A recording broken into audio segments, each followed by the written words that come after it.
And Flem is back. BCF chats with Flem. As we mentioned, he's got a sponsor. He's absolutely flying in this summer of Test cricket. Damien Fleming, we're going to go to you now.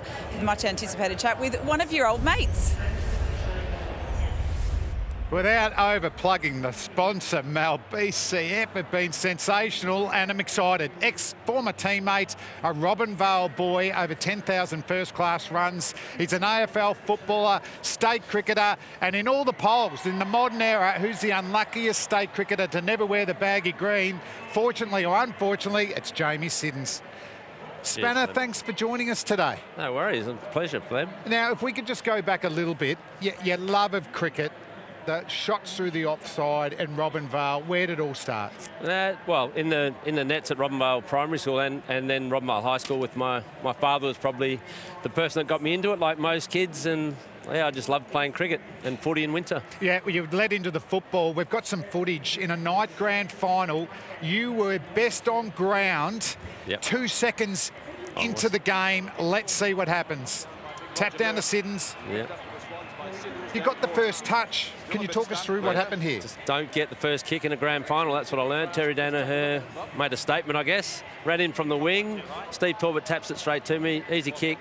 But then off till half-time, I think, and got probably one kick after that. Did you feel like you were targeted from Essendon? You were the danger player for the Swans that night? Yeah, probably the game I played against Carlton the week before, mate. I dominated, so they had to take me out. That'd be it. Hey, we've got some highlights, though. You're always very quick and agile. I think we've got you kicking a goal. Yeah, against the Roos. 20 metres out, it rolled through, Flem, so I choked on that one as well. So, what about the decision to give up footy? Was it easy just to focus on cricket? Yeah, I'd always had a back problem throughout my playing footy in the country, and you know, it was probably a really easy decision in the end. I was going to play more years of cricket than I ever would of football, but I love football probably as much, if not more, than cricket. Yeah, and the cricket, don't worry about, full of acclaim here. Sheffield Shield final, 1990-91. We were both playing for Victoria, but you were man of the match, the hero, getting 100 in the second innings. Great times. Yeah, your 4 wickets in the first innings, Clem. I got told not to bring you into this, but your 4 wickets, I looked it up yesterday. So, yeah, I made 100 odd and batted with Wayne Phillips at the end, and was one of the highlights, probably the highlight of my cricket. And you said the Southern Stand was getting built at that stage. It's Simon O'Donnell. Didn't he love a camera, Jamie? Yeah, he jumped in front of everyone, didn't he? He did. What about Rowdy Phillips? Was there much chat in the middle during the innings? Never got much from Rowdy, but he keeps talking to me. Whenever we do catch up, he talks about me taking away his 100 in the Shield final because I got them a little bit quicker than he was on 91, I think, at the end of the game. And you're a massive loss for Victorian cricket, but again for South Australian cricket.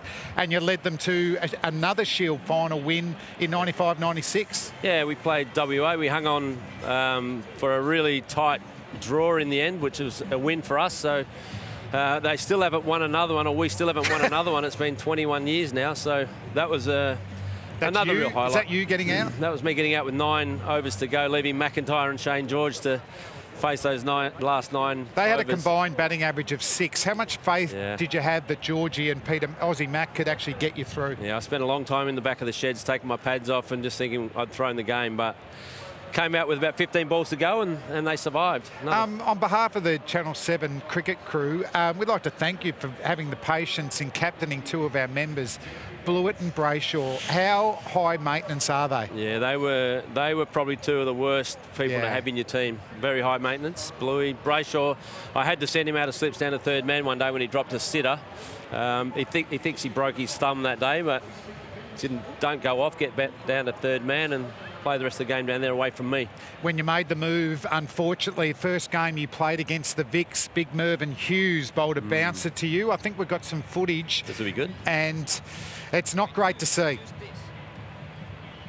James Brayshaw at the other end, it was a bit up and down. And did you decide to actually try and ride the bouncers because of the uneven bounce? Yeah, I usually just swayed out of the way of bouncers, but I can still remember that ball coming straight to my face and watching it all the way.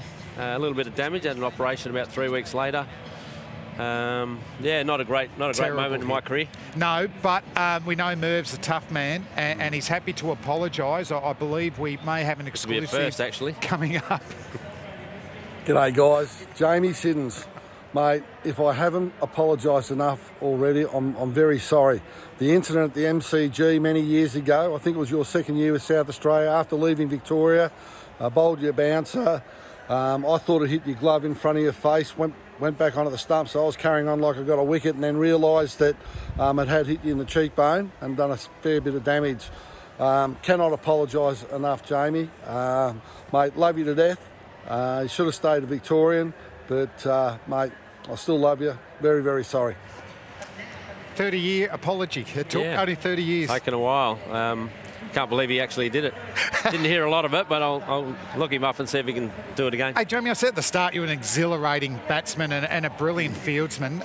What about the strong play through the offside and also against spin? Where was that developed? Yeah, I think combination of probably facing a lot of spin back home when I was growing up, but our nets faced out towards the offside, the road and the houses out there. So if I hit it in the leg side, I have to pick it up and throw it back to the bowlers, but offside it was into the houses and on the road. So well, hoping we got some footage out. of it coming up, have we? You playing for South Australia. Have a look at this. Yeah, a bit of inside out, Flem. All offside. There will be no leg side shots. Maybe a slog sweep or two. Brad Williams, width. Don't bowl wide. Spin. Short boundaries, Adelaide Oval, always. Just take it on. Take it on. Take it on. Too small. But these are great shots to be able to see. And obviously the Baggy Green didn't come your way. How close were you at times? Yeah, I think reasonably close. I got one tour to Pakistan, got sick there. So I got a little bit of a look in, and then Merv hit my head.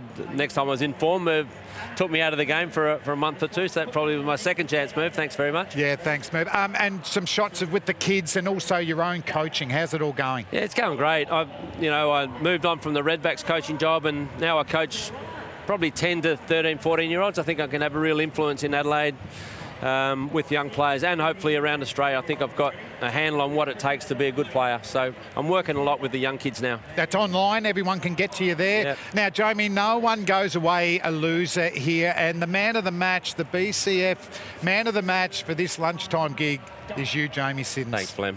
Thanks a lot. Much. Spend wisely. That's a great gift. What a legend. Back to you, Mel.